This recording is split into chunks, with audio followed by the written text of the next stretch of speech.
And the last sentence, this is a good one. And that's a real insight into the heart of the Scottish Government's thinking.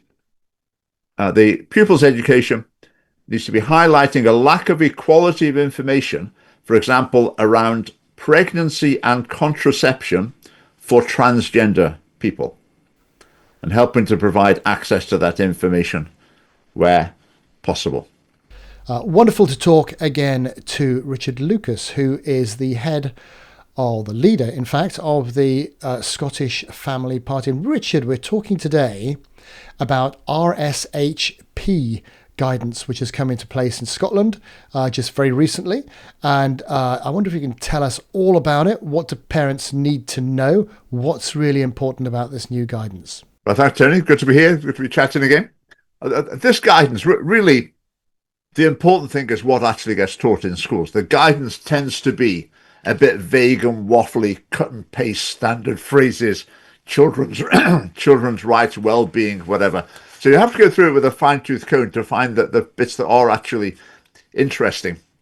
But there are some interesting things in here to look at. It gives you a bit of background at the beginning about the state of play in this area in Scotland.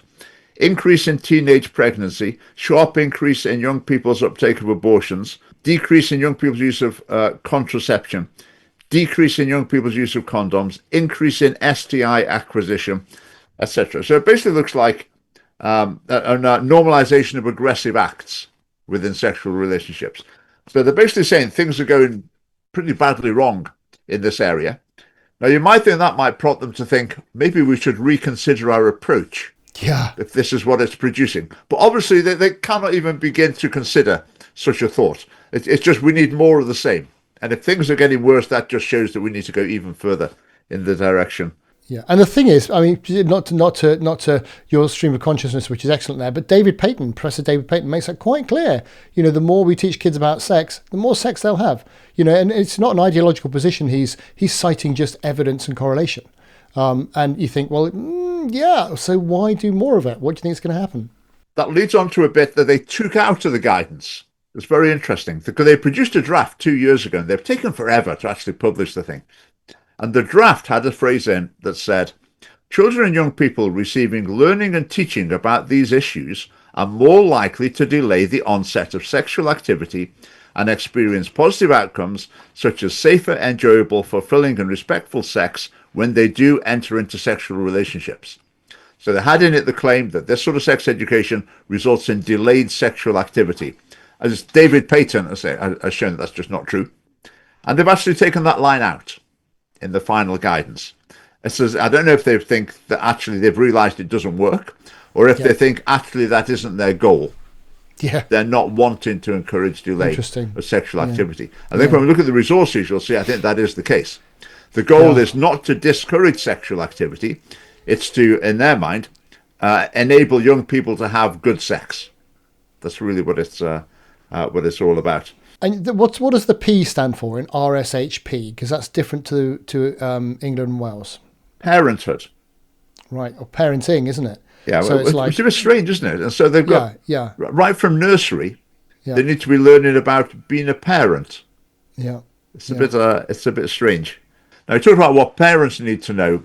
Withdrawal of children from it is an important area. I won't read the quotes. I'll just explain the gist of it. If you read it, it sounds very promising. Parents' views must be respected. We need to very much take those views on board.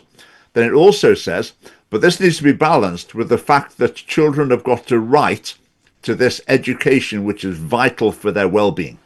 And so what does that mean? It basically means that we'll be respectful to parents. We won't tell them to get stuffed. We'll listen to what they've got to say, but then we'll see if we can get around their requests for withdrawal. And I've heard cases, and the previous guidance has said that if parents want to withdraw a child from sex education, then the conversation will be had with the child. Would you like to overrule your parents and do it in any case? Goodness me. And I've heard stories from families where that's happened. I heard about one story. It was a girl, I think she was 13. And the parents said, right, we don't want our daughter doing sex education. So the teacher said to the daughter, right, your parents don't want you to come to these classes. Would you like me to teach you the same content in break time instead? So the attitude is, as I say, that the children have got a right to this vital education, and therefore parents who want to withdraw them, well, obviously they're a problem. They're a danger to their own children, so they basically need to be overruled. And the point that it's relationships. You're not allowed to take them out of relationships education, but of course, what falls into what these days? I think LGBT in Scotland is embedded throughout the curriculum. Why on earth would you want to do that? It seems like a funny old thing to do. You don't embed diabetes throughout the curriculum. There are more diabetics than there are LGBT people. So what's going on? With the LGBT inclusive education, as you say, embedded in every subject, and some guidance says, throughout the age range, from nursery to leaving school, there should be LGBT content. Obviously, the intention is to make it impossible to withdraw from it. I actually wrote to the Equality and Human Rights Commission in Scotland and said this is clearly designed to take away the right of parents to have their children educated in accordance with their own beliefs and philosophy, because you're making it impossible for them to withdraw. And the Equality and Human Rights Commission replied, obviously saying, oh, well, it doesn't quite mean that in this case, or whatever.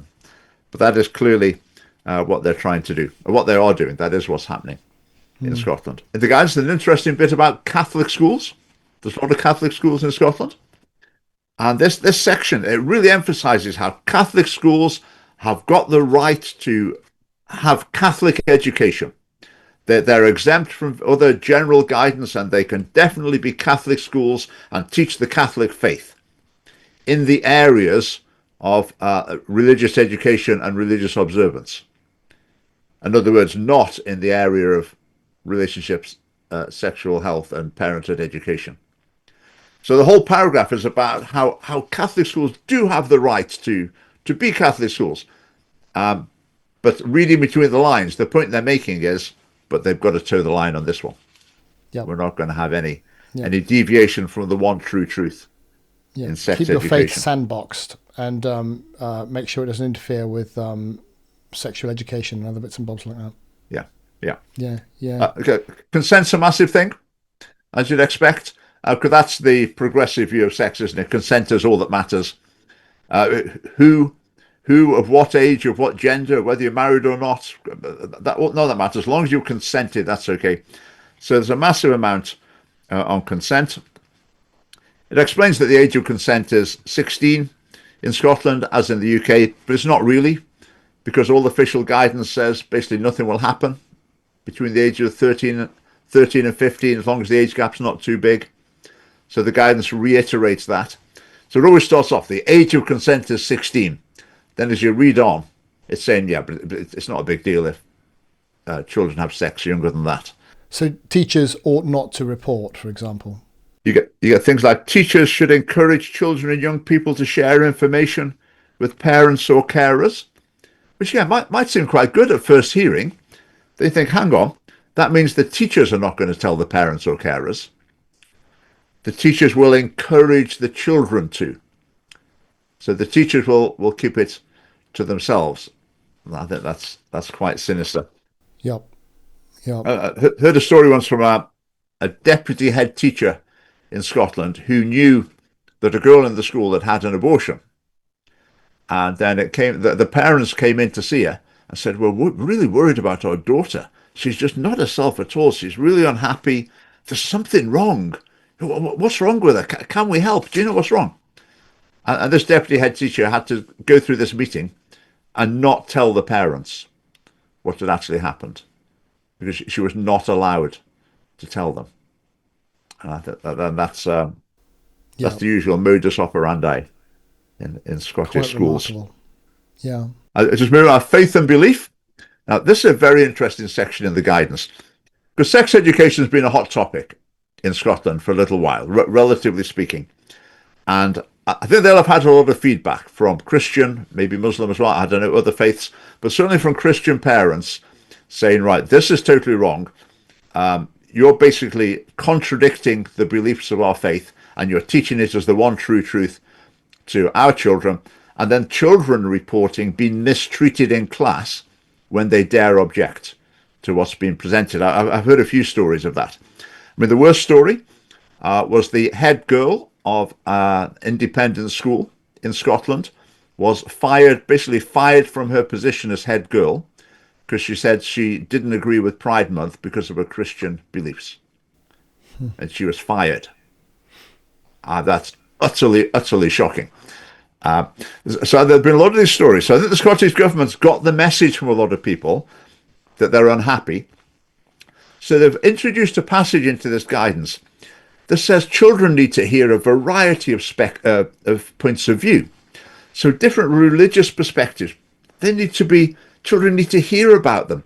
Children need to hear their view represented in the lessons so they feel included. And you'd read that, you'd think, oh, great, they've seen the light. They finally recognize that there are a variety of views within society, and these need to be represented. So they say that here, but then when you look at all the resources that they recommend, and what they recommend about LGBT inclusive education, they don't believe that for a second.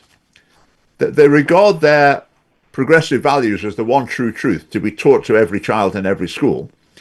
But then they like to claim that they're representing a variety of views. I think their idea of inclusive is that you've got a class and they're teaching them basically like LGBT permissive sex education, but in the resources there'll be people of different colors, and there'll be someone with a Muslim name and some people with a Christian name, etc. I think that's what they mean. They're going to represent different religions, different backgrounds, but when it comes to what's taught, it's the same for everyone.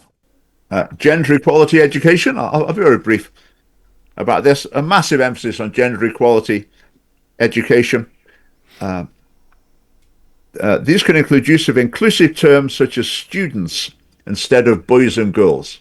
So don't say, good morning, boys and girls. That's infringing gender equality. Throughout the curricular framework, all children and young people from an early age are given the ongoing and sustained opportunities across the curriculum to reflect on gender stereotypes and to recognize and help address unconscious bias. This is from nursery upwards. It says this about gender equality: provide learning activities on systemic issues, not victim behavior, by shifting the focus away from girls and young women, altering their own behaviors to keep safe. So it's saying, don't you dare say, girls, you just need to be careful. Maybe think about what you wear, think about who you're with, in what situation, think about how much you're going to have to drink, because that's like sort of victim blaming. So they don't, you've got to just focus on systemic sexism. Very dangerous advice. Then there's usual highly negative about masculinity. Masculinity is a problem to be addressed. And boys need to be subjected to sort of education to make them less masculine, or to learn about how bad men and boys really are. And it's totally out of control in Scottish education. There's no balance in force at all. Goodness me. And the last thing in the guidance is the LGBT inclusive education. Scotland boasts that it is world leading in this area. In other words, they've got the most intensive program of LGBT indoctrination of any nation in the world. I wouldn't want to argue with them about that. As you say, all there is, this guidance actually says that this applies from age 12 up, roughly. But other guidance, other publications make it clear that it started in nursery, but which you still can. It doesn't say it can't. So the government sex education resources still start with LGBT content right from nursery. So the guidance, the legal guidance, says that children and young people are more likely to respect and celebrate each other's differences and diversities with this sort of education. Celebrating LGBT, not learning about bullying or discrimination or whatever, celebrating, which is crossing the line for anyone with traditional Christian values. It's not just teaching, but they just don't see that. So they have one paragraph saying we're going to recognize all viewpoints, then another one saying the children are going to be taught to celebrate diverse relationships. Doesn't very make clear sense. Message.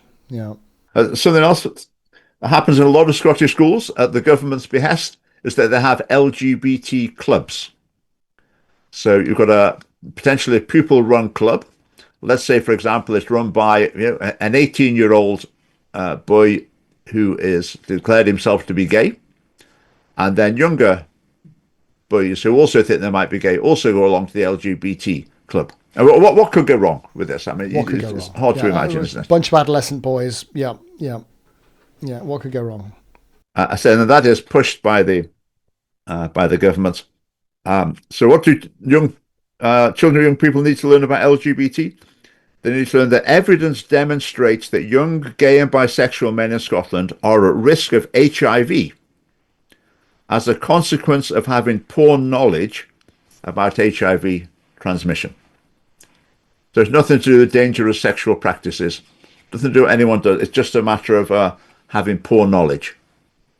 That's all it is. Yeah, it's all about same-sex marriage is presented as a great thing.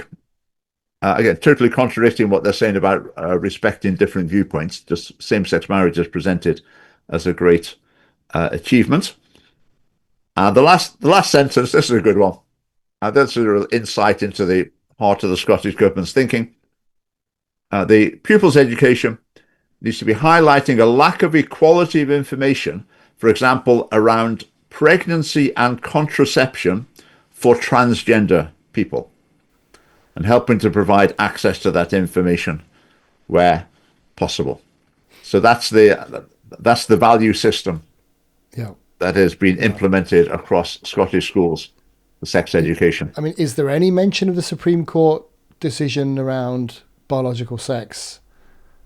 Nothing at all. There's nothing about that. They've got other guidance about supporting transgender pupils in schools that I think they have tweaked just in terms of toilets. But I think the rest of the guidance is unchanged.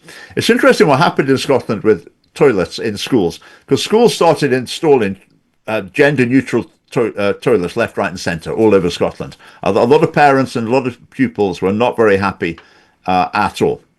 There was one case where pupils had a sex education lesson in a primary school, and immediately after, some boys sexually assaulted a girl in the gender-neutral toilets, immediately after. But then someone dug out a Scottish law from the 1960s, that laid out how much space you have to devote to different facilities in a school. So nothing to do with transgenderism, just says you've got to have a sports hall this big, you've got to have classrooms need to be this big, you need this much space for boys' toilets, this much space for girls' toilets. So they dug out this old law, challenged the government and won. And so the builders are in at lots of schools, pulling down petitions and rearranging toilets, and the gender-neutral toilets tend to have gone now. Deary me. So what should parents know? What should they do, Richard? Is there anything they can do? Ultimately, it's a political issue. As you say about these things, it's a political issue. Basically, the values in Scottish sex education reflect the values of the SNP and the Greens, and this really hasn't been opposed in the Parliament by anybody. So it's been open season. When LGBT inclusive education was first introduced, there was a debate in the Parliament, but nobody opposed it. Not a single MSP said, no, this is not right. And it just went from then on. John Swinney, our current First Minister, was absolutely at the forefront of LGBT inclusive education. He was Education Secretary at the time, and the sex education resources. He was absolutely at the forefront of that as well. So it's very much his responsibility. Richard, thank you so much for the work you're doing. Really grateful for your diligence and effort in these areas. Look forward to speaking again, and keep up the great work.